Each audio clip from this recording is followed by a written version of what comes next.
Well, hello everybody. Hope you're all doing fantastically well. It's Connor. We are back. It's the return of the debrief. Myself and Mr. Marriott back with another edition on the show. Sorry, we're a little bit late on the debrief. We're not normally late. It is other shows. My fault.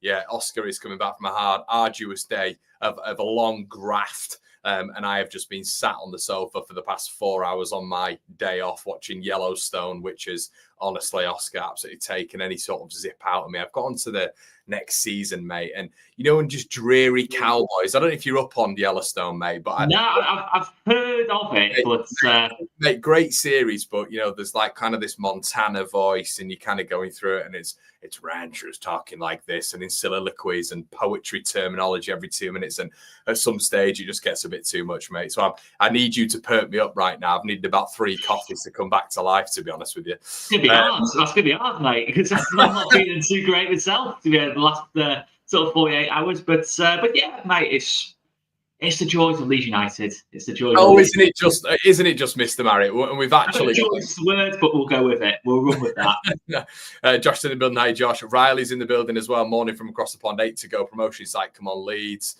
Who put the ball in the Wednesday net? Rian effing Brewster. He did indeed. Evening, Connor. How you, Wayne? How's it going, mate? Steve's in the building. Evening, Connor and all. Michael. Zabir as well, who's in here all the time. Thanks so much, Zabir. Toddy SUFC. Do you know what's great, Oscar? We always see an absolute litany of Sheffield United fans anytime there's a little bit of an advantage and they've had a good weekend. So good to see you all in the building. Scott said, my prediction, eight games, 15 points win. Home games. Yeah, we'll get into that, mate. Andy said, best Leeds content created by Mal. Thank you so much, mate. What we're going to do is we're going to basically, me and Oscar are going to speak about a few things. It's going to be good to get Oscar's sort of just thoughts on it as well. We're going to get into a few things that I want to touch on as well. And then towards the back end of this show, what we're going to do is we're going to get onto predictions. We're going to go through the last 8 game weeks of the championship campaign. And we're just going to do the top 3-4 teams. And we are going to see if Leeds United do indeed make the top 2. So, Mr. Marriott, how's it going, mate?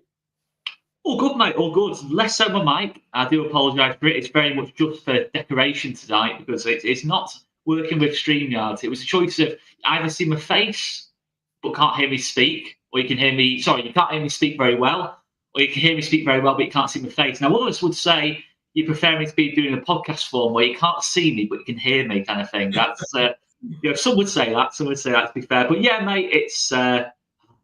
Yeah, one of those. Not the best sporting weekend, I can't lie. Not just Leeds United. A very frustrating sporting weekend. But we go again, mate. We go again. We do indeed. Right, okay. So I can see, Todd, thanks a lot, mate. I can see a lot of people in the chat and we know what the discourse is going to be. Me and Brownie did a show last night. I've done something today as well. And I think there's something which is on overdrive when it comes to Leeds fans. We've got time to mull on it. Oscar, we've got Leeds United therapy for the next 12 days. So I'm sure it's going to start off almost in a bit of a debrief mode where we're kind of, decompressing from what we've seen so far, and especially this weekend. And we're gonna do that. And then in the second week, I'm sure it's going to be maybe a little bit more, gearing up for Swansea. Okay. So the game at the weekend, talk to me. Yeah, it was 2 halves. Literally, game of 2 halves. Leeds United with Wilfred Gnonto, Leeds United without Wilfred Gnonto. I will start with. Do you want to start with the positive first to try and bring us up a little bit? We'll make it a you-know-what sandwich. Okay. Yeah, that's it. Yeah. We'll start with the positive. Okay, Leeds when Gnonto came on, not just because we were chasing the game and game state was, that classic word game state in terms of was in QPR's favour, so they were sitting in a little bit more than they did at the start of the game. I was pretty happy with the second half performance. All things considered, we were under pressure and we responded well. And I think a massive part of that was Wilfred Gnonto. Every single time he got on the ball, not only did he make the right decision, everything seemed to come off for him in terms of in that 10 spot. It was kind of the perfect 10 performance from what you want in terms of a number 10 in this team with the profiles of players around him. In terms of Dan James making runs down the right, Solomon obviously coming a little bit more to feet and combining with Gnonto down the left, and Perot just picking up positions to get shots off essentially, and it worked quite well, I thought, with Rothwell and Tanaka as well, in midfield alongside Gnonto. I'll have to admit I was surprised by Daniel Farke's comments in terms of like Gruev compared to Rothwell. I actually thought it worked better with Rothwell in there compared to what it would have done with Gruev in there alongside Nonto. And yeah, it was a good second half performance. We could have easily won the game. Again, same old Leeds, really. When we have the chance to win games like this, we don't tend to be clinical. And really, on Saturday, it wasn't any different. Obviously, our two fullbacks score again. I mean, they have scored some really, really important goals for us. Really important goals. Bogle's movement, especially on the second goal, is a centre forwards movement. It is a centre forwards movement. So yeah, it was disappointing from the front four in general. I thought it was one probably there as a collective, outside of Nonto, of course, as the front four at the start of the game. Probably, I'd actually say it might be the worst it's played combined in terms of the overall performance from our attacking output. There was just nothing in that first half, really. Second half, it was a bit better, but that was with Nonto on the pitch. But if we go on to the more negative side of things, because I kind of already led into it there, the first half was messy, to say the least. I don't just think in an attacking sense, I think defensively, we just made some really strange decisions. I think at times, you've seen maybe the last two away games where we've kind of had quite a high line. We've kind of been pushing up, which is fine. But we've not got a lot of pressure on the ball. So QPR players have had time and space to pick out those passes over the top, and it causes all sorts of problems. Set pieces as well. I thought we didn't look particularly good on those situations or any sort of crosses into the box. I have to be honest, I think Pascal's had a really, really strong season. I don't really buy into this Pascal versus Ampadu debate at centre-back. I still think it's strongly in favour of Pascal Struijk. But that was probably the worst Pascal Struijk has played for us since we dropped down into this league. I thought it was a really, really uncharacteristically poor performance from Struijk, not just defensively, but with the ball as well. There was some really, not even so much overhit passes, just strange decision-making with the ball. It was a rare off day for Pascal Struijk, it has to be said. I thought Frey was bullying him a little bit, to be honest. Yeah, there was an element of that. I thought Rodon had a good game alongside him, but as a collective, I didn't think it was a good game for us defensively. Let's touch on the, because you're doing the old. I absolutely love Mr. Marriott over here, but he gets excited and he's giddy up in right now and going on to 5 or 6 different topics. Let me rein you back in, mate. Rein me back in. I'm on the Yellowstone Ranch and I'm lassoing you back in, mate. I'm lassoing you back in. All right. Okay, you've mentioned it several times. You've spoken, and we'll just get, as I said, guys, make sure you keep getting your thoughts in the chat. Really interested to hear what you think. Scott said next 2 games for Burnley, I think, will dictate where they finish. Bristol and Coventry are tough games. They drop any points there. I can see Blades and Leeds getting the upper hand. Dom says 97 points will be enough to get autos. 96 if we maintain our GD advantage. Like seeing other content providers saying Aaronson. Oh, mate. Well, that leads us perfectly. Yeah, we'll go on to it. That leads us perfectly onto it, Scott. So, okay. So where I'm at with it, it's boring, but it is my channel, Oscar, and you know what I'm like. I'm nice and vocal with this sort of stuff, and I think you'll even back me up when it's come to talking about Aaronson and the reason, mate. I've been maybe criticised a little bit for doing the "I told you so" thing. I feel like this is one of the only times I've done it because it's been such built-up frustration for me, mate, from the manager's standpoint, and a lot of sort of flack I've got for daring to suggest that a winger should go into the number 10 because of what Daniel Farke has pushed through the media, which has been none of our wingers essentially can play in the 10. We need a specialist number 10, even though we had Marco Stiepermann, a left back, playing in the number 10, as I've continuously said at Norwich, and he's not got a specialist number 10 right now at Leeds United. You know, we can flurry that around, we can change it a little bit, but he's not done that. And we know even at Norwich, Daniel Farke is notoriously a little bit stubborn. Yeah, he's had great success, and it's brilliant, it's fantastic, but there are some moments maybe where he needs to be a little less stubborn. And maybe the handbrake needs to be taken off a little bit. And I think this is all sort of siphoning down and being symptomatic right now with the performance, as you illustrated earlier, that Willian Yonto came and put in for that 45 minutes, which I would say is arguably the best 45 minutes we've seen from a number 10 in 2025. So where does this go now? I want to push you a little bit as well. And everybody in the chat, I want to push you on not only that, but what the manager said as well when it came to the Gruev conversation. We know Ampadu's not back yet. He's traveling with the team to every performance, but he mentioned after the fact, I've done a video on it today, that almost to have Nonto in that number 10 it feels like, reading between the lines, what Mr. Farker is also saying is that Gruev needs to be in that double pivot as well. Your thoughts?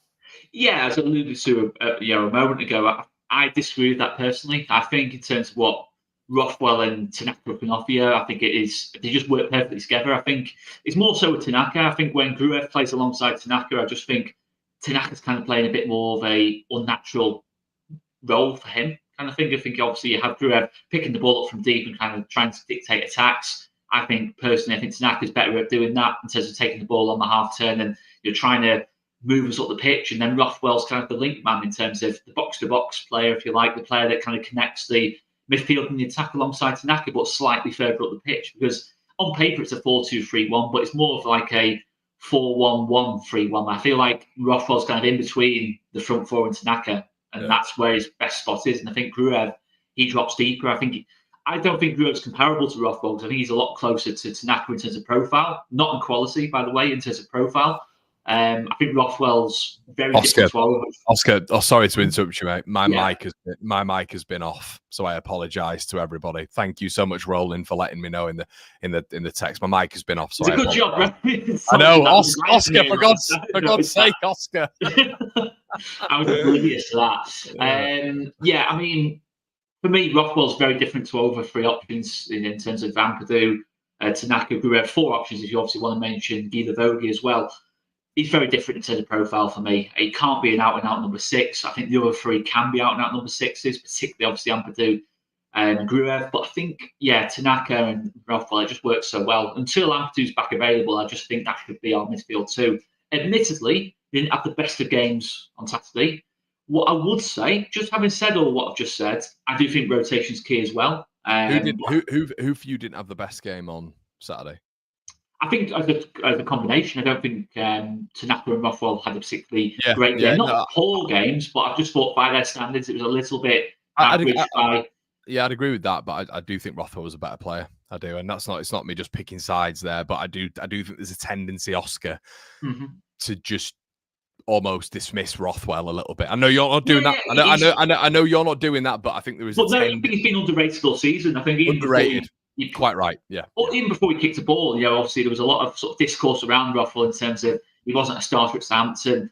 He's always one of those players that you kind of say, if he had a bit more of a fun name kind of thing, he'd be more raced than what he is kind of thing. He's just one of those players. It's almost like the Declan Rice thing for all those years, and says not being rated as one of the best number sixes in the world. But as he went to Arsenal, it just feels like it's weird with certain players. Like when you put them in a different context, you realise how good they are. And I think with Rothwell, I don't think he's great off the bench, Rothwell. I don't think he's the type of player you can just bring on, with sort of 20, 25 minutes to go. Sunderland at home aside, I just think Rothwell's someone you start the game with and just let him set the tone in terms of the 50-50 tackles, getting the ball, just moving us forward. Is it just to add to that before you get you go on a little bit on that point there?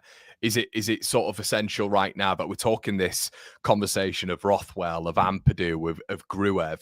Is it absolutely essential now that we're looking at post-international break, Ethan Ampadu being back ready for selection? Yeah. I saw a stat a little bit earlier on. I think it was on Twitter, and someone had actually said quite kindly, and it was a good one to pick up on. I think it's like the last 8 away games he started, 7 of which we've won.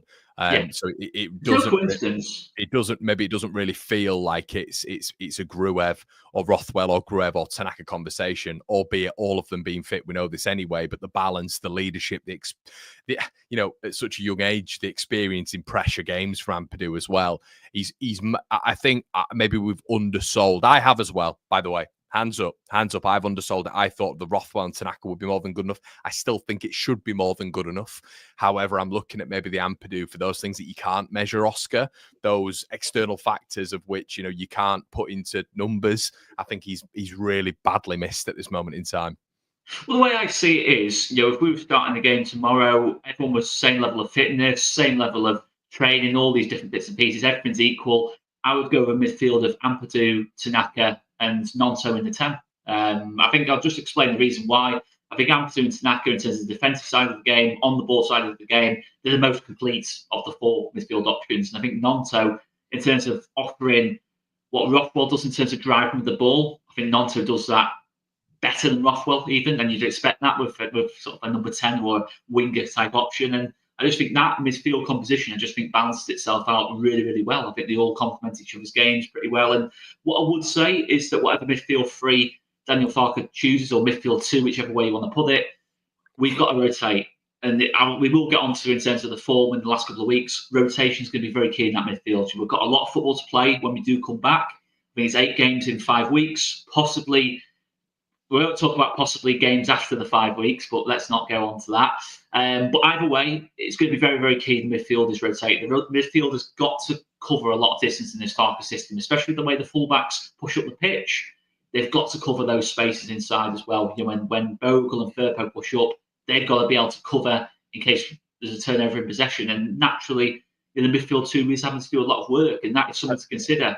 But I just think you look at it's consistency for me away from home. You know, you look at we've looked at these 12:30 kickoffs. I was doing a shoot today with Betfred, and they were asking me the question. It was very much, is there a correlation with these 12:30 kickoffs? Mm-hmm. And I said, I don't think it's a 12:30 kickoff sort of thing. I think what it boils down to, again, is Leeds United's away form. And I think it's us going back to almost that pre-period of which we're a little bit worried about at the beginning of the season. You know, your Millwalls, you know, your Blackburn's been thrown in there, some subpar performances even when we're getting decent points on the road. And you look at it again, Oscar, it's 8 wins. And obviously, albeit 8 draws as well, of course. But it's 8 wins on the road in 19. We've got 9 wins on the road all season. So we're on track right now to improve that. Of course, you know, the likes of Oxford and Plymouth and, you know, and Luton to come up, and Middlesbrough. Hopefully we can pick up some points in all of them, to be honest. But I am looking at it, and I think there's a bit of an intensity problem. I think it feels like in those games before the sort of Stokes and your derbies in that Christmas period where we really picked up, it was a real problem phase the first 40 minutes. In those first 40 minutes, we really, really struggled in those away games. And that's where all of the complications and all the annoyance was coming from, because Leeds were having to grapple the games back every single time. So I do concur with what you're saying. I think there's a lot on that right now when it comes to fatigue, and Leeds are starting these games slower. And when you look at 3 games in 6 days, you know, this is the man in Daniel Farke, and we'll get onto Farke in just a little bit when you compare it to last season. But he was speaking so much last season about the congestion of games and rotation being necessary.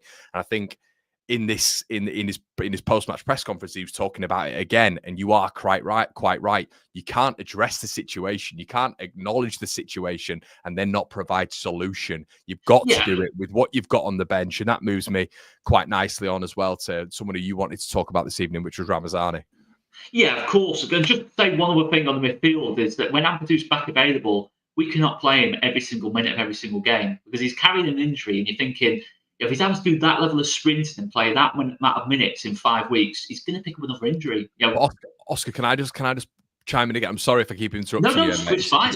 It's a good conversation, isn't it? And I apologise in the chat as well. I think it's a good conversation. Well, that's the error we made first time with Ampadu. Yeah, when we brought him back in, he played every minute of every single game, and it's like we're great on the pitch, but it's led to that problem. And you are right, but I think, you know, I'm looking at Sheffield United right now, Oscar, and I'm looking at Sheffield United, and I'm looking at the weekend at them going away to Sheffield Wednesday in a pressure game, a massive pressure cooker game, with obviously Burnley winning, then been out of the top 2.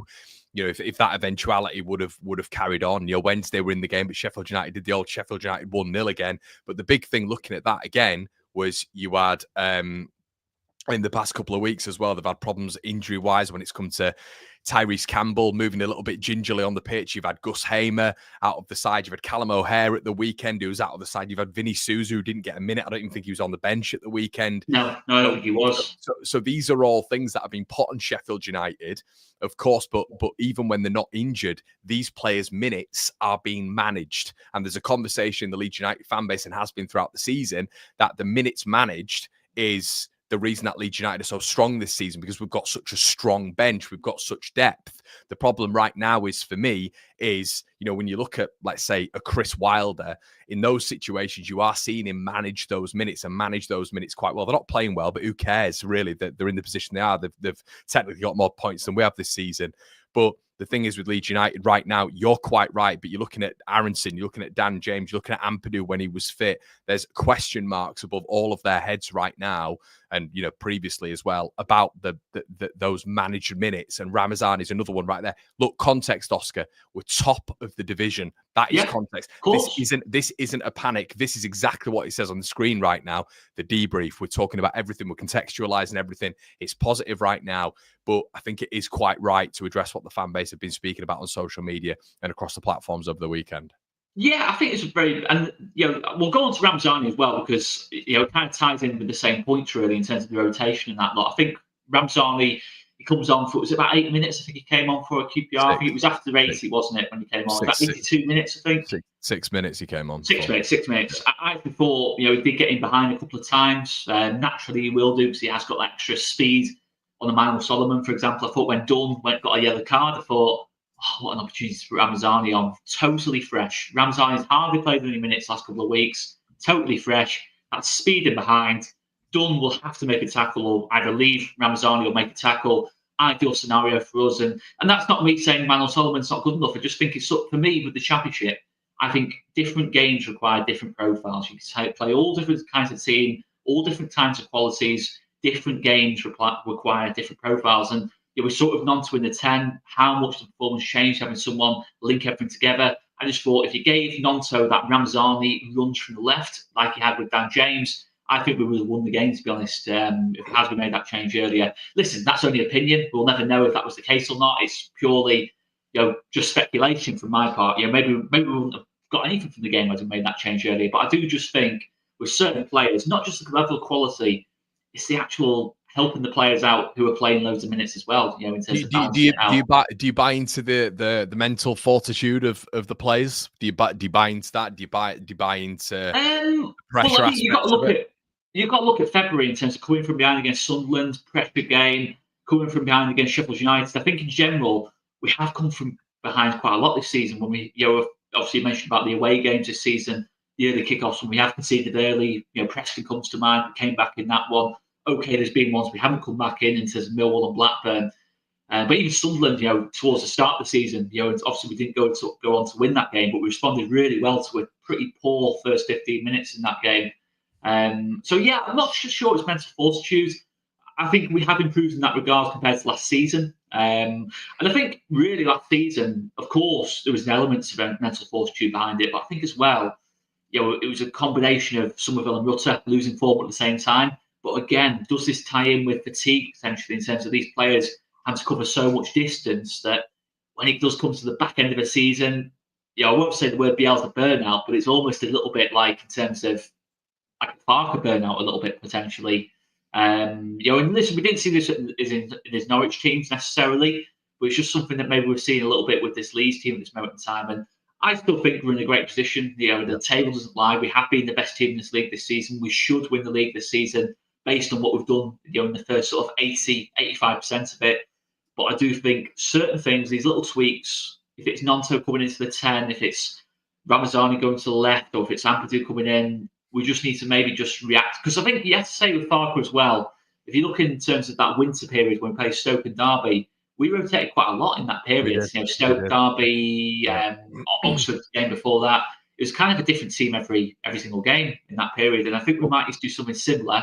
When we and the thing is, he's got the options right now. Dom says a game of two halves. The motto of the season so far: one good half per game. Rarely, both with the exception of the 7-0 against Cardiff, the 4-0 and the 2-0.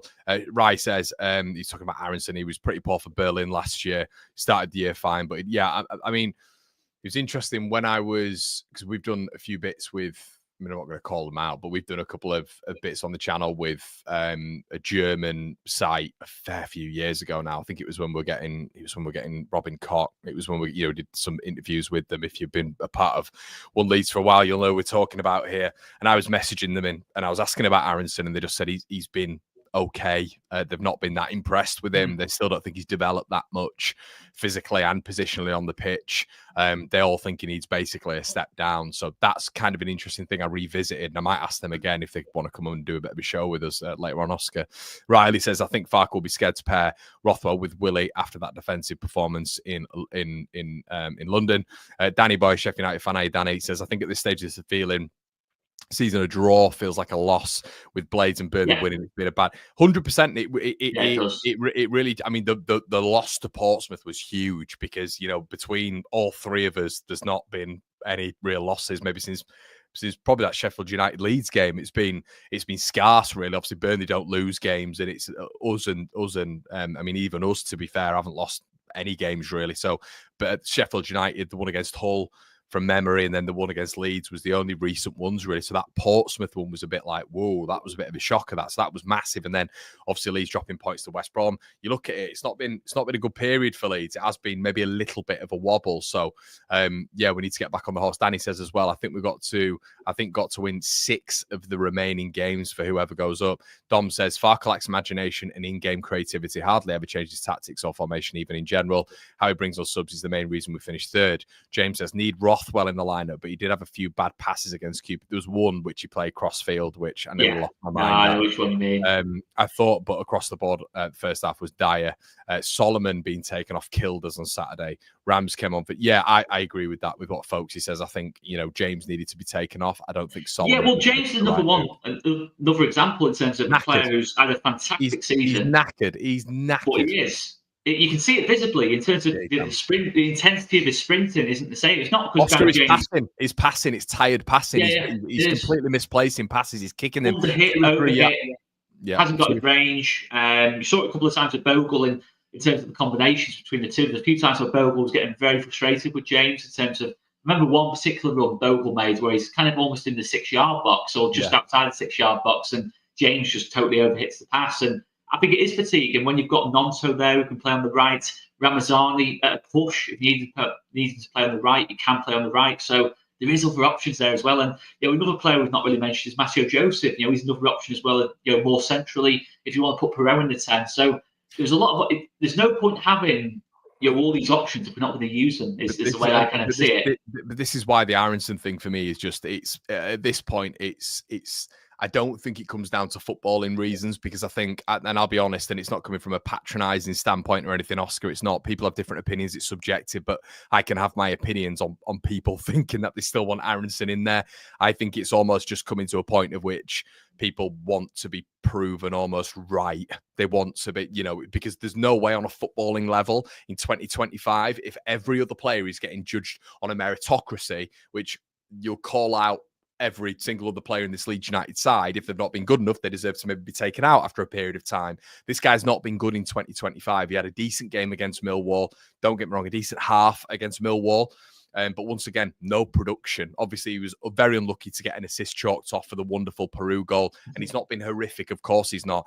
But there are huge options right now that Leeds can have ahead of him. They can really manipulate that front four, of which we're going to get more productivity from it. And I cannot understand for the life of me right now, from a footballing perspective. I mean, I was speaking to a guy today, Oscar, and it was at this shoot that I was at, and I said to him, so let's go through, because he was very much, from an outside perspective, saying he can understand. I said, well, you tell me what you think Brendan Aaronson offers, and he's a Lothario in football, very, very good football head. What Brendan Aaronson offers above Willie Gnonto in that number 10 in terms of attributes that can benefit a front 3-4 standard. And he said to me, well, you've got to look at his off the ball work.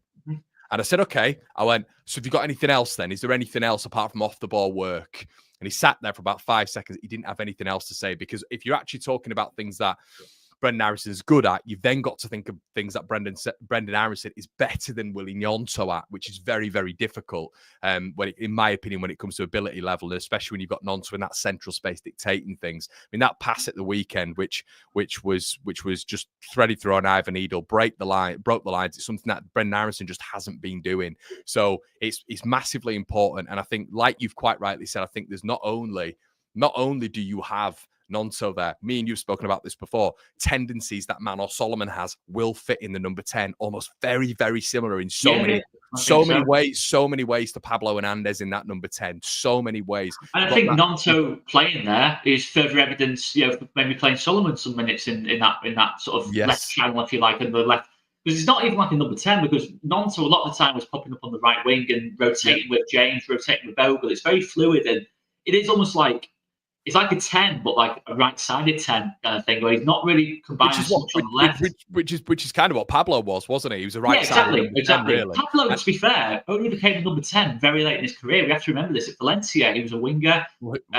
Swansea, he was a winger. Well, mate, who else was a Daniel Farker top player, one of the top players he's ever had in his career on the right-hand side centrally? It was Emi Buendia, wasn't it? Exactly. He never really played in the 10, but when he went to Villa, he went to the 10, and you could see the change there. And we know that central player isn't as important as in a Daniel Farker system as to the players on either side. But what we do know is that we have players within this side who can absolutely there's no excuses. We have game changers on this bench, and you are right with what you said with Joseph. I was looking at that game, and Oscar, I thought the balls in that we were putting in that second half, because Leeds came out a different side. We actually came out as a promotion chasing side, in my opinion, in that second half. The balls that were being put into the box were fantastic. Solomon on that left-hand side with that left foot, you're having Bogle. Second half, Solomon's delivery was really good. But Bogle as well, putting wonderful balls in. So it's not to say that Joseph is better than Peru. When you look at styles making fights in boxing, when you look at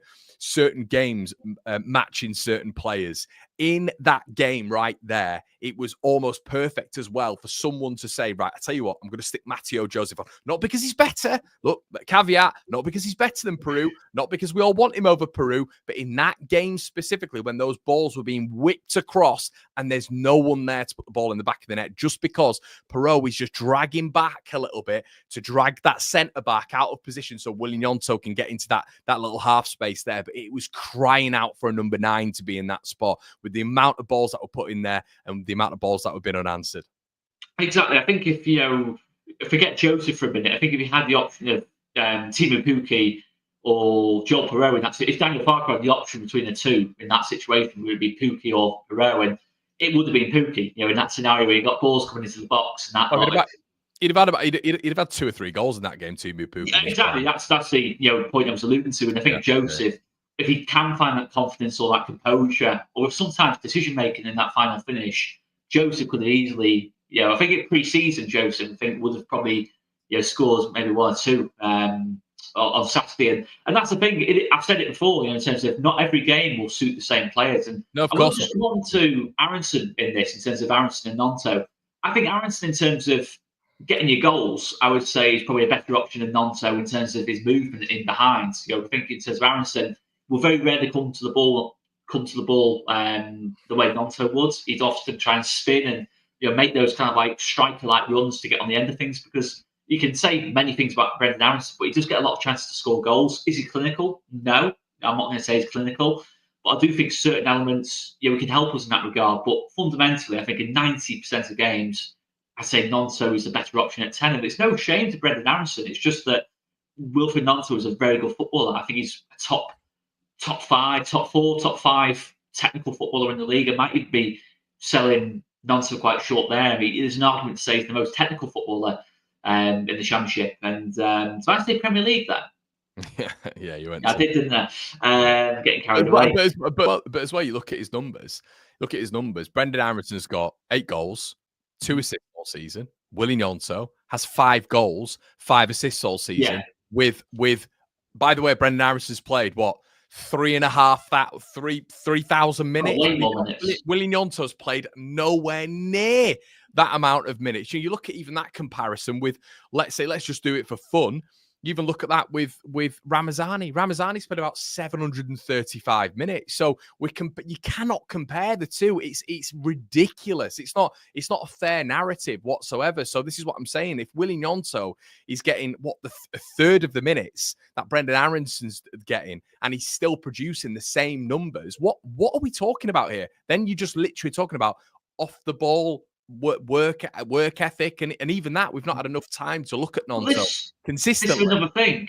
In terms of Brendan Aaronson, I don't think he's scored since that Derby game. Or did he score against Cardiff in the 7-0? He might have scored in that 7-0. Either way, in a 7-0, it's one of those that I think half the team scored in that game. Anyway, if we say he hasn't scored since Derby, or he's scored once since Derby, that's not great. He's played pretty much every single minute. We're in the middle of March, and I think with Aaronson and Dan James, and to an extent Solomon, I think the amount of minutes they're playing isn't helping them either. Of course, you want momentum and you want rhythm, but I think you can play too many minutes as well. I think you can, especially with Aaronson, the amount of distance he covers. When he comes to actually making that final pass or final shot, it looks tired at this moment in time. I think there's a couple of times. Even the first goal, that was a tired pass for me.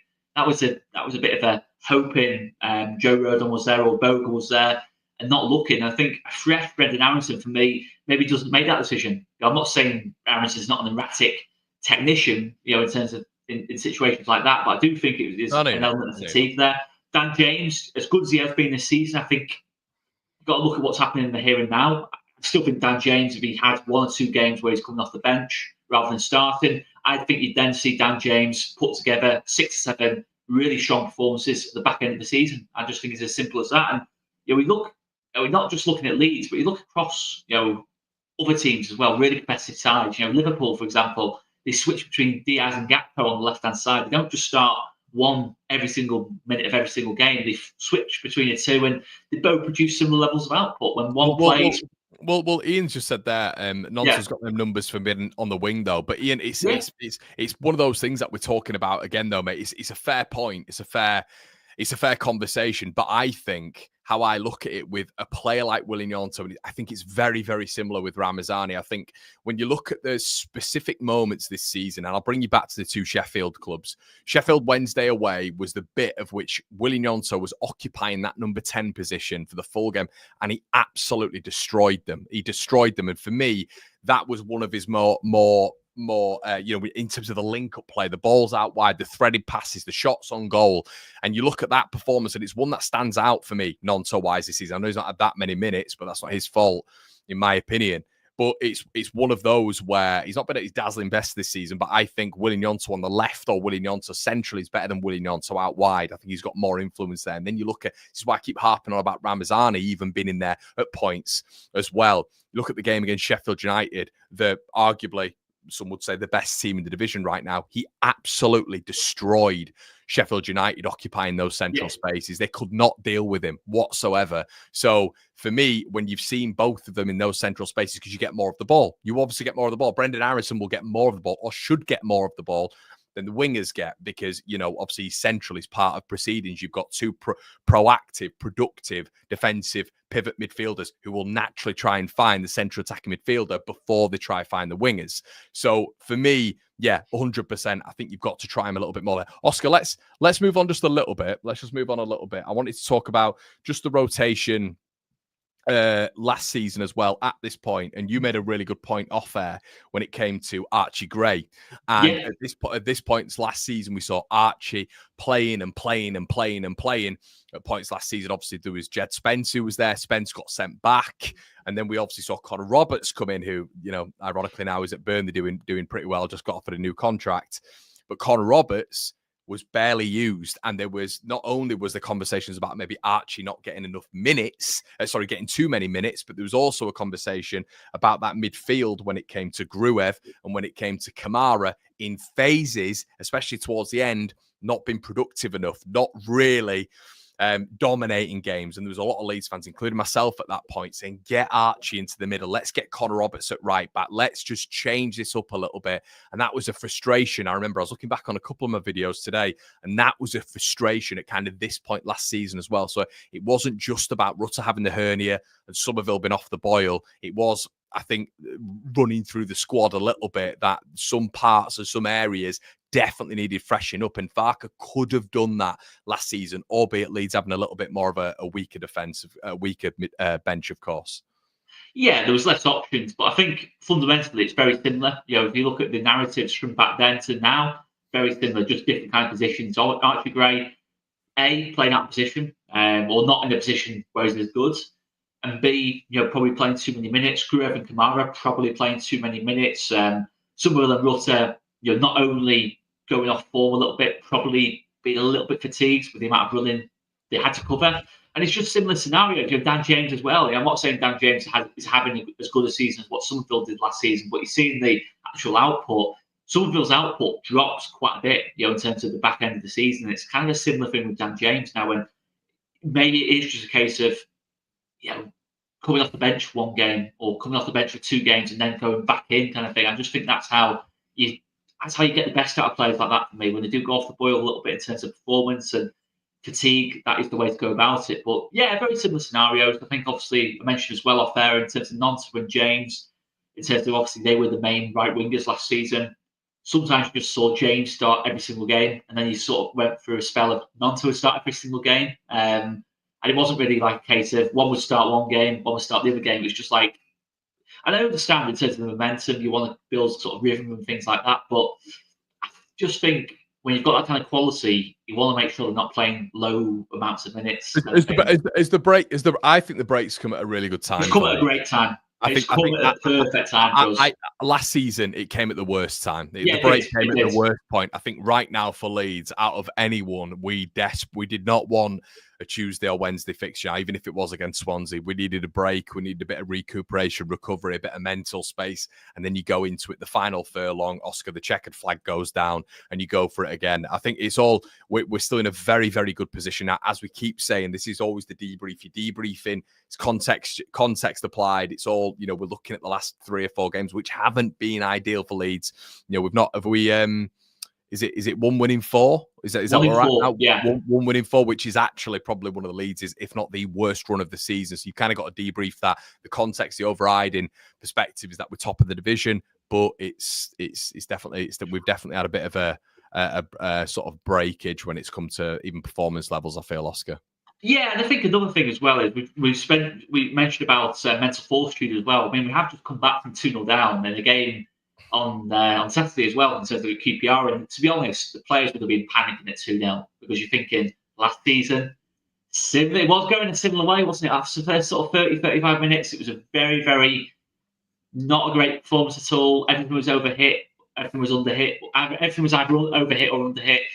It was just not going particularly well. Steve Cook was scoring. You're thinking, oh, this feels a lot like QPR last season. That will have gone through the players' minds at 2-0. So to come back from that to 2-2, I wouldn't say the result was a positive one, but in terms of the context behind it, you can draw certain positives out of it. So it's probably a game we do lose last season. I think as well, Sunderland and Sheffield United, we probably don't come from behind in those games either and win. So from that point of view, his progress from last season, I think, and it should hopefully stand us in better regard for these last sort of 8 games or so. But there's no doubt about it. You have to look at last season as well.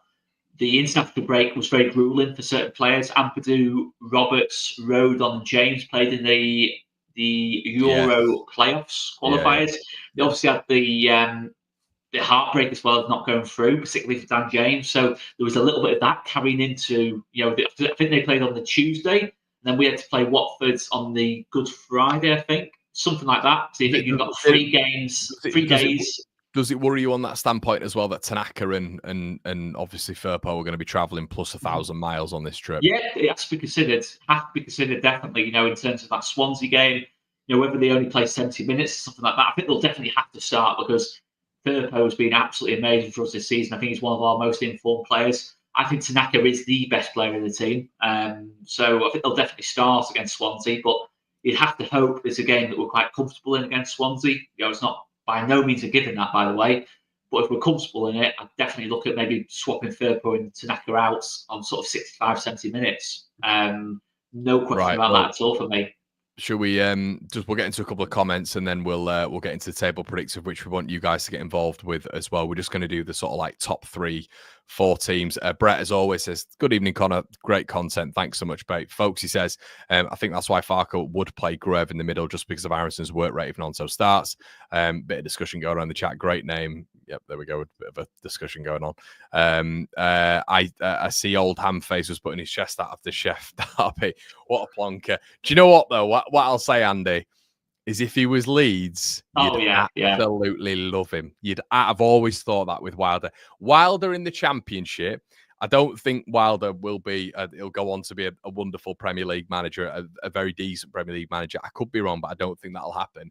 Wilder in the Championship, when his back is up against the wall, when they're seen as the underdog, is absolute. But that as a manager, and he has to be at Sheffield United, by the way. Can't be at Borough, can't be at Watford, can't be there. No. It has to be Sheffield United. Chris Wilder, Sheffield United in the Championship it's almost like a perfect campaign for Sheffield United on all fronts. You know, whatever happens, they'll probably go into next season thinking they're going to do it again, and they'll be a little bit stronger if the worst comes to it. Nigel says, Pookie, what a player. Won us the league with all his goals, and now we can't beat anyone. Yeah, Norwich really struggling. Yeah, they've dropped. I thought, they're very surprised about the way they've dropped, really. Nathan says, we've only started 13 different players in 10 matches. Pascal Struijk, Ethan Ampadu because of injury. Then Constant, IG. Who's IG? Joe Rothwell. Nonso, Ramazani, Joseph, all good enough to be starting matches. I think someone else has said us here. It's like almost you hate. It's either Perot or Joseph, but it shouldn't be. Nathan's saying that. Nathan's saying, Phil, many fans have the opinion that if you say you want Joseph over Peru, for instance, they jump on the ban. It's bizarre, mate. It's completely bizarre. And me and Oscar have if you like to eat wheat sticks for breakfast, it doesn't mean you don't like cornflakes. You know, that's the way I'd look at it. Clip it up. Alessandro said, all likely to drop points over the final 8. These games are can you shut teams out? The key difference, I think Alessandro's bang on there. You just watch Cooper at the weekend. Yeah, he's been amazing. You know, and you just look at Trafford as well, and Trafford's didn't really have much to do against Swansea. But you throw either of those into a Legion, and that's a massive recruitment problem. There's been too much trust in that goalkeeper, and that is where I will look at the 49ers. But the 49ers do back the manager. The manager did call him the best in the division last season and has continued to back him. So this seems to be an inherent problem, aside from Sam Allardyce, who came in and dropped him within like a game and put Joel Robles in there. But aside from that, it seems like every single Leeds coach has appeared to have some faith in him. So yeah, he is, whatever happens next season, he has to be the first casualty of this Leeds lineup. You cannot go up. You're going in with a relegation card. I saw he's back down again in the minus 2.2s again, Oscar, when it comes to goal prevention, which is his normal period, which I think's put him in 18th, 19th again, which is just fabulous for a goalkeeper chasing top 2. Don't forget they have to play each other. Yeah, we will do, mate. Let's get into it. Anyway, you guys can let us know what you think in the comment section below, as always, and we're going to get into it. So we're just going to do the games at the top. Because I think, we can do the other one on the general channel as well. But what I will say as well, guys, just before we do get into this, we do have a football prizes, huge prize as well. Link in the description below. They've got a massive, massive prize. I think it's 39p to get involved. All the signed memorabilia, all this sort of stuff. I'm putting it out on Twitter at the minute. They've got a massive thing going on. Make sure you get involved. And as always, we're sponsored, you guys know, by IPM Group. But yes, let us get into this. Right, Oscar, let's start at the top. Sheffield United, Coventry, game week 38. What are we? I'm going with a Sheffield United win on this one. I'm going 1-0. What are you thinking? Yeah, I actually agree. 1-0. I think Coventry will dominate it. Telling you now, Coventry will have like 65% possession. 1-0 Sheffield United all the way. Yeah, Alessandro said the exact same. I think everybody's going to say the same thing. You might as well, in terms of the, obviously to get the Sky Bet Man of the Match award, you might as well print Michael Cooper's name on that right now. Honestly, you just know what's going to happen. You know what's going to happen with that. Yeah, 1-1, 2-2. Yeah, a couple of 2-2s today as well when I was doing this for someone else. Burnley, Bristol City, I'm going to go with another 1-0 Burnley win. What about you? Yeah, I was thinking 1 or 2-0. I can't see Bristol City scoring. And yeah, I think Burnley win either way. Leeds Swansea, 2 or 3-0? Yeah, I'll go 2-0. I'll go 2-0, I think. We should be one I'd fancy us at home with. Okay, and are we calling Sunderland out?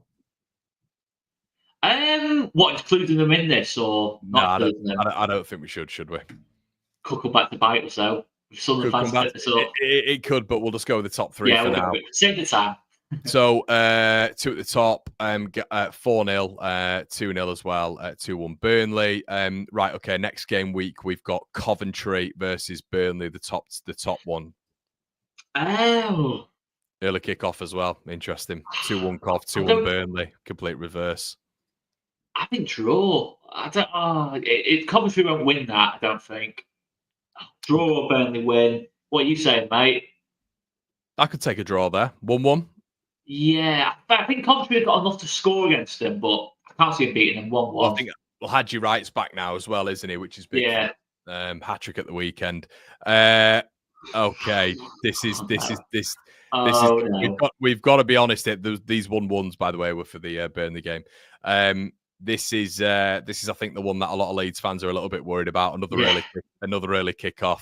I went earlier and said Luton 1, Leeds 2. What are you thinking? I can be persuaded though. Are you going to let us drop this one, or I think Luton, despite being better results recently, I saw in terms of the stats on Luton, it says of XG for, XG against, and all those different bits and pieces. Luton are down on every metric under Bloomfield compared to they were under Edwards. And I do think Edwards is more charismatic than Bloomfield. And I think for a game like this, Bloomfield won't be able to get Kenilworth Road going the same way as Rob Edwards would. So maybe it's a lot of copium in there, or hopium. 1-2. Yeah, we'll go with that. That famous Bamford winner, wasn't it, not long ago? Then we'll move on down here. Oxford, Sheffield United. Feels like an absolute banker, doesn't it?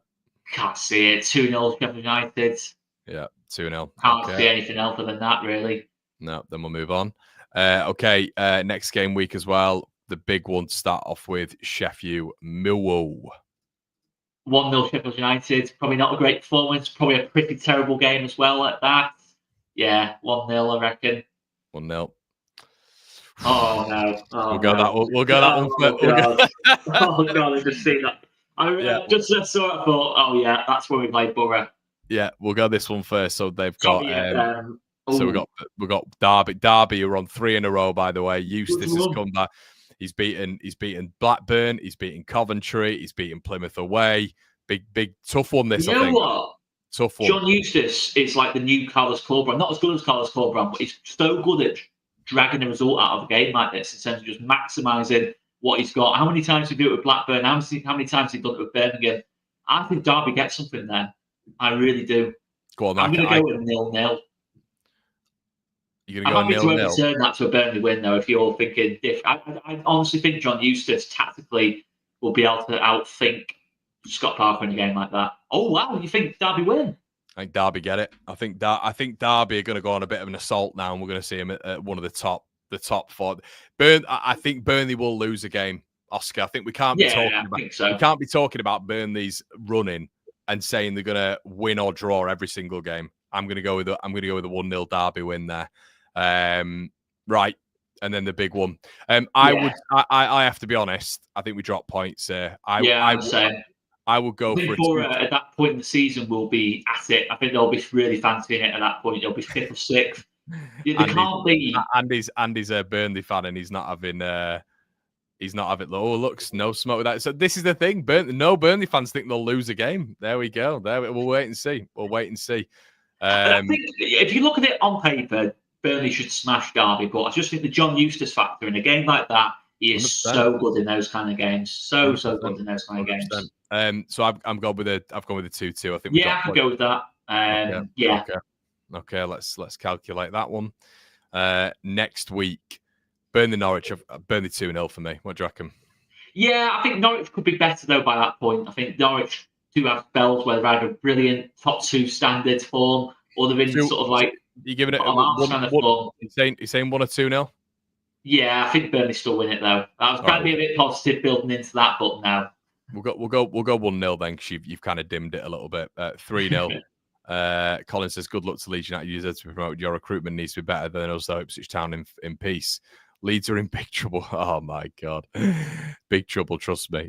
We will hear Leeds are falling. Oh my God, look at this guy. Who's this guy? What are you doing watching? Wow, no smoke without fire. Wow, 100%. Burnley winning every game and Leeds losing every single game. Not deluded. Right, Leeds and Preston, mate. I'm going to go with a 2-0 Leeds win. What do you reckon? Yeah. I think similar to the other one, Swansea. Yeah, it's comfortable win, I hope. And then we've got the next one. It's literally top 3. They're playing Friday night, I think. Is it Friday night? I think it is Friday night. We're all playing very early. Can't say. You know what, this one, it depends where Plymouth are at that point, because I think Plymouth now, since they've had a change of manager, been good in these kind of games, instead of dragging out results against the better sides. If they're well adjusted by this point. Ian said, Eki will do a job on you. That's copium. He did it deep though, but I can't see it away from home. Them doing the job on us. If Plymouth has still got something to fight for, I think they get a result here. But if they don't, then I think they'll check out and probably get quite heavily beaten. But we'll go more positive from my end. But I don't know if you agree, mate. You obviously have to overtime. I think a 1-1. Oh, a 1-1. Yeah, if Plymouth are in trouble at this point, like it says, already down, they'll check out and probably lose 2 or 3-0. But well, go on. What are you going for? What are you thinking? I think Plymouth. What date is that game? Is it 12th of April? Yeah, it will be 12th of April. They surely can't. God. He's a Leeds fan. No smoke. You Leeds fan. What is going on, my friend? What is? I've had a few of these the last couple of weeks. My goodness. Is it some kind of like reverse jinx kind of thing? Yeah. And some of you, it feels some of you respect. I appreciate it. Some people think I'm negative. Plymouth will have a chance at that point in the season, so I'll go 1-1. I honestly. 1-1. Listen, I'm happy for you to overturn that. I don't want that just to be on me, but I don't know. Would you agree, mate? Or... I'm going with you, mate. You've said it. You've said it. Right. Okay. Next game week. First one, Watford, Burnley. Oh. One. Chat vacancy. I was going to say 1-0 Burnley, and I thought, chat vacancy, what have you got for me to carry this Watford team? But will it be enough? They've got absolutely nothing to play for, though, have they? 1-0 Burnley, I think. I just think Burnley will spoil the game. Yeah. I was on a shoot. No. I was on a shoot. No. I was on a shoot today, and someone said for this one 0-0. I was like, really? This is what I hate about this. It's Gary Rowett factor. Again, another coach who's very good at getting results out of games like this. You know, teams that are better than them. Oh God, this is horrible. That's a horrible game. I think we might sneak it, but tight. Very, very, horrible very game. That'll be. Yeah. Maybe a 1-0. I don't know. Would you agree, mate? I'll have to go with what you think on this one. Yeah, I've gone very, very, very tight. It won't be nice, that game, either way. It won't be a nice one. No. I'll go. We'll go similar. We'll get probably battered, but we'll get out of there with a 1-0. I don't think we'll get battered so much. I think it'll be a really, really, really bad game of football. Yeah, we'll get battered. 1-0 Oxford, says Shezza. It's got that feeling to it, hasn't it? I can't lie. There's nothing more Leeds than going to there and losing. Scott, mate, as well. I've been around. I've been on these Blades channels, mate, and look at all the Leeds fans saying we're going to lose these games, mate. So I've been on these Blades channels when you lads have been doing this, and it's all just Blades wins. So look, mate, we can at least on here there is a bit of there's a lot less delusion on this channel, mate. Look at this 1-0 Oxford, 1-1. If we were on a Blades channel, mate, we know which one we're talking about. It would be every single win. Every single person watching this video, the Leeds fan, had a thought of 1-0 Oxford at some point in their heads. Maybe not straight away, but at some point they thought 1-0 Oxford about that. I've still got it. I still have visions of it. Chef U Cardiff, I'm going to see that, guys. That's a 2-0. That's a banker 2-0 for me, that one. Okay. Okay. Game week 44, the big one. Wow. Here we go. The big one. By the way, if we're in contention here and our last 2 games are Stoke and Plymouth, Leeds couldn't really be in a better position. Is this it's Leeds, Stoke, Bristol City, and Plymouth? I think last 3. Yeah. So look at this. I'll think out loud first of all. I can't see Sheffield United going there and winning, so I'm going to rule that out straight away. It's a 1-0 Burnley or a 0-0 because I don't think Sheffield United will show enough intent to score. But Chris, the Burnley fan, is saying just 25 undefeated. Yeah, it's true. It's just the wilder factor in a game like that. I'm thinking 1-0 Burnley, but I'm just thinking the wilder factor instead of just digging in and just Michael Cooper just everywhere, just saving everything. There's a lot of people going Burnley, but then Alessandro. What do you think, mate? Is either a 1-0 Burnley or a 0-0 for me? Yeah, I'll go 0-0. I think I'm going. Yeah, 0-0. I just think wilder. It's a wilder factor in that kind of game. And just see fist pumping. You'll be fist pumping the away end with a 0-0. I can just see it now. But you got to think as well. We've drawn there. turf more as Sunderland have as well. So I think it's going to be it'll Similar be game. Be a similar game, yeah. Leeds Stoke 3-0. Yeah, similar to the other ones, hopefully. Yeah, I know. Well, the only thing is, Stoke could be in big trouble by that point. Might dig in a little bit, but no. 3-1, 3-2. No, God, no. Don't do a 3-2 to me. 3-1. Maybe 3-1. Maybe 3-1. We've got to concede sometime. Okay, fair. And then we have. Am I missing one? Where are we? Oh no, it's those two, isn't it? So that's 44. No, it's those two are playing each other. I was looking for them. I'd love to see what the table looks like. Mate, I'm not. Can't look at it yet. I'm basically gonna do this and then show everyone, including close to level at this point. It'd be close to level. I can't lie. I've got a feeling we might be. We might just be ahead, but I think Burnley and Sheffield United will probably be level. I reckon. Yeah. Okay, so this is going to be I'm hoping to get. Oh, hang on, Bristol City. Oh, awkward team, aren't they? Bristol City. Liam Manning tends to be good in these games. Bit of a nervy Ellen Road. You got to factor all this in. It's like the Oxford again. I'm thinking 2-1, but you have to factor in those other things. The nerves at that point. Liam Manning being able to set up well in those games. Mehmeti, brilliant player on the wing for. Let's go with the majority. The majority is saying 1-1. Should we go 1-1? Really? The majority is saying 1-1. The majority is saying we've got Scott. Wow. We've got Riley.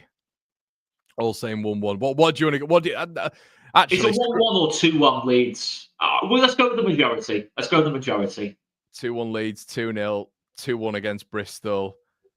I think 1-1 or 2-1. I can see it's going to be tight between the two. Go on, what are you going for? I was thinking 2-1, but I'm happy to go with the majority. All right, we'll go with the majority. The majority 2-1. We'll go with the majority. I think I think that's up to Burnley's. I think QPR might have checked out by that point now because they're not going to go down. They're not going to get the playoffs. That worries me a little bit. I can't lie. And not only that, but they won't have a sold out Loftus Road like they did. Would Chair be back by then? Who? Chair, Elias. Yeah, I'll be back. Nah, I don't think that'll be enough though. 1-0 Burnley, I think. I've gone 2s. Or maybe 2-0. Yeah, one or the other. Could be a tough one this, but I'm going 1-0 Blades, I think. Yeah, Stoke could be in big trouble by then. Mark Robins' factor, probably still Sheffield United now. I just think the quality difference is too big. 1-0 these games. 1-0 Tyrese Campbell, yeah? Yeah. Celebrate Adebayor job. Like he did actually. He did that in the reverse victory, I think. And the last game of the season, Oscar. The last game. Here we go. So we have... I reckon Burnley will beat Millwall. What do you reckon? That's a 1-0 job. That's a 1-0 job, that one. Oh, no. Do you know what you're saying? Everything I just said about Plymouth, digging in. They could have a chance of staying up on the last game of the season. Oh.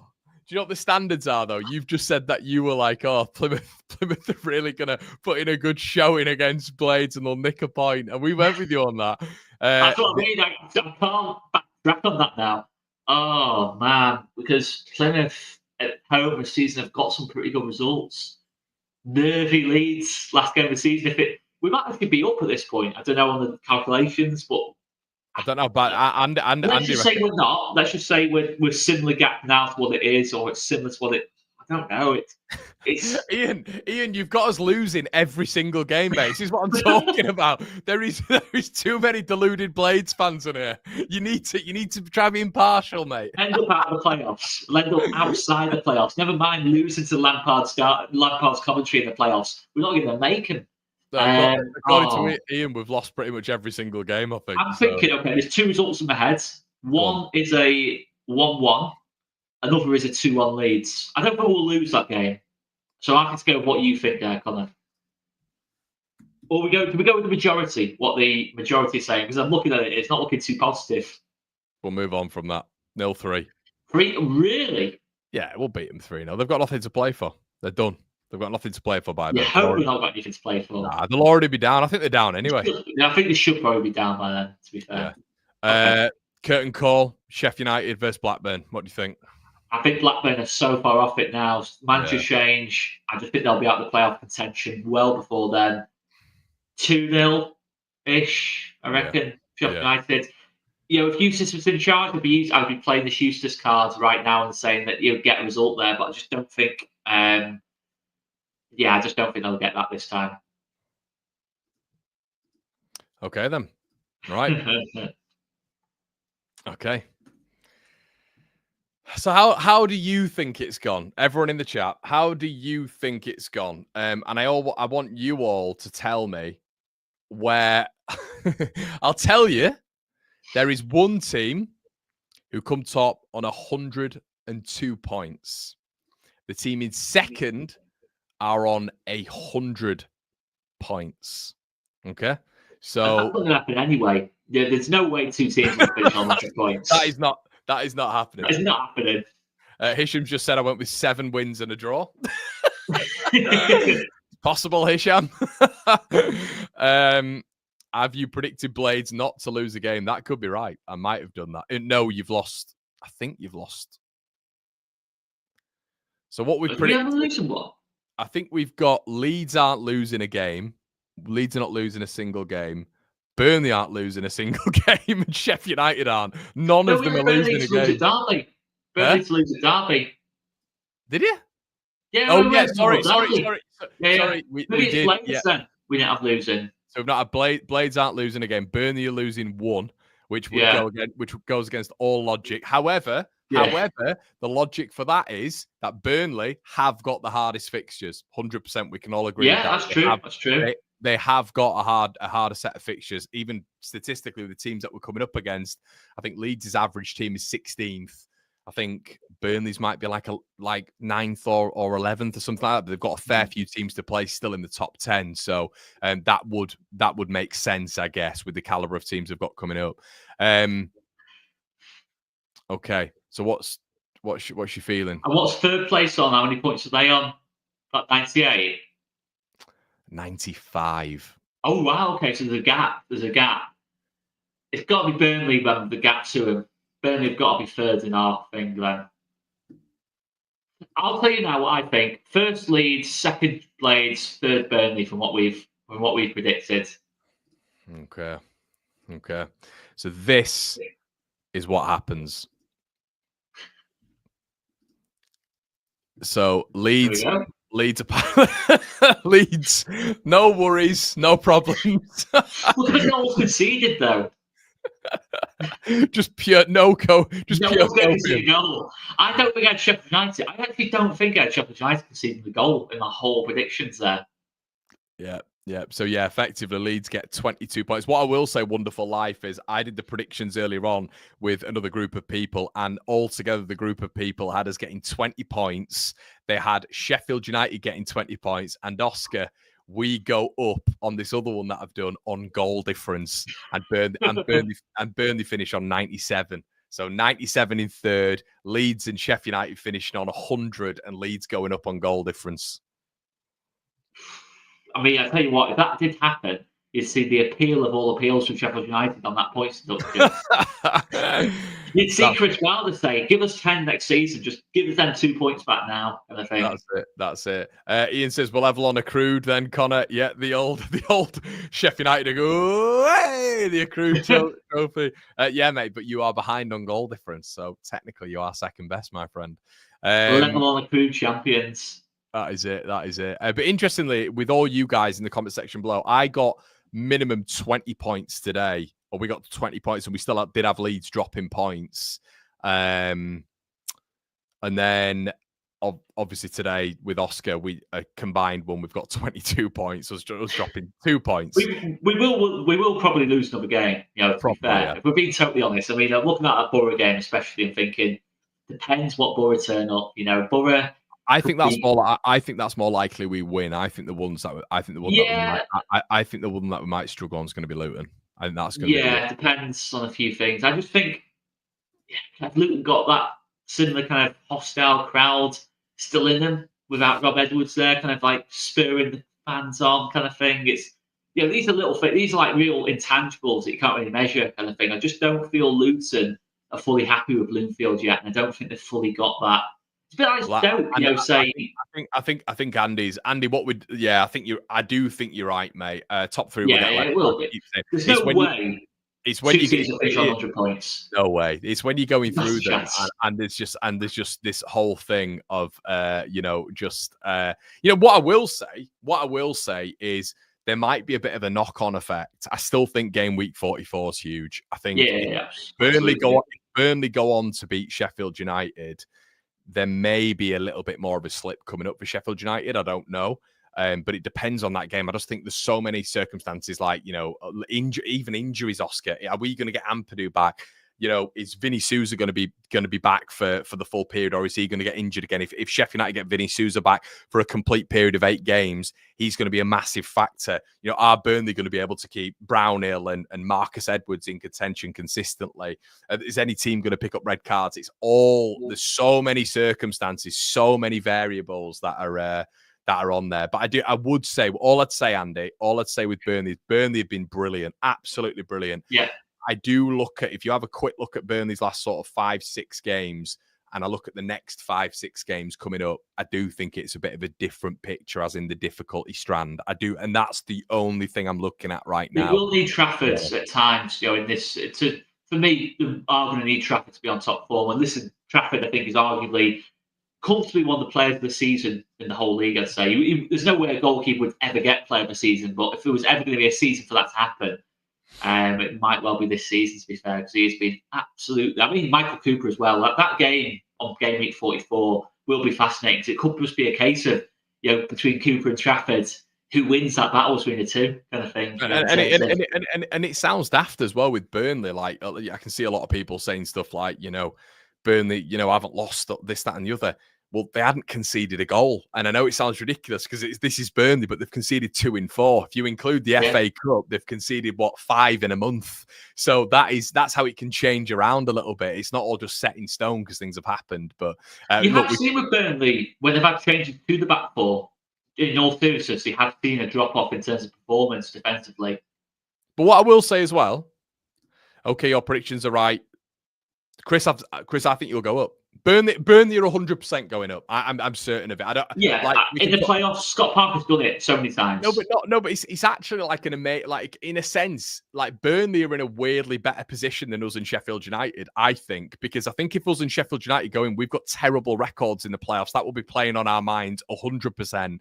Burnley, with their defensive record in general anyway, will go in there. Scott Parker's been a specialist at playoffs, like you've said, Oscar. They go in with that defensive record, that know-how. Teams in that bracket barely scoring it. Well, I don't think any of them have scored against it. I could be wrong, but any of those teams comprising of that. Maybe West Brom have scored against them, haven't they? Or Sunderland have as well. They beat them 1-0 earlier on, didn't they? So to be fair, it might be a little bit more competitive, but I just think Burnley will win it. I think Burnley will. Yeah, I think as well, in all seriousness, I think Scott Parker will almost want the playoffs, because Wembley, playoff final, he'll want that suit to be on point. He'll want it to be on absolute point. And you don't get the same opportunity. If you get up automatically, you don't get the same opportunity to showcase. You've got millions watching Wembley, aura, all these different bits and pieces. He'll want that opportunity. And do you know what it is, Chris? And do you know what it is, Andy?